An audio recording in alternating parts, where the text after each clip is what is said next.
Hello সবাইকে, আজকে ছিলাম আমাদের বাগানে পিকনিক করতে। দেখো আলু কষা হয়ে গেছে। সকালে আলু কষার মুড়ি খাওয়া হয়েছিল। চিকেন কষার জন্য চিকেন ম্যারিনেট করে রেখেছিলাম, আর আমার ভাইরা দুটো চিকেন নিয়ে কলা পাতা মুড়ে আগুনের মধ্যে ফেলে দিয়েছিল।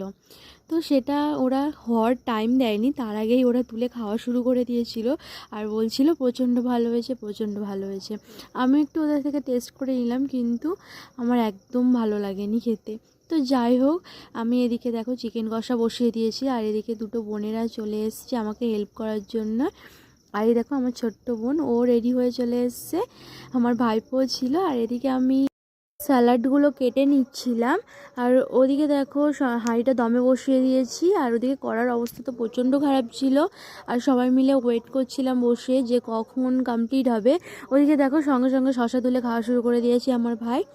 তো যাই হোক, সমস্ত কিছু রেডি, সবাইকে আমি খেতেও দিয়ে দিয়েছি।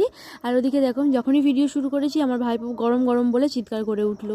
তো যাই হোক, সবাইকে জিজ্ঞাসা করছিলাম সবার বিরিয়ানি কেমন লাগলো, সবাই বলছে খুবই ভালো হয়েছে।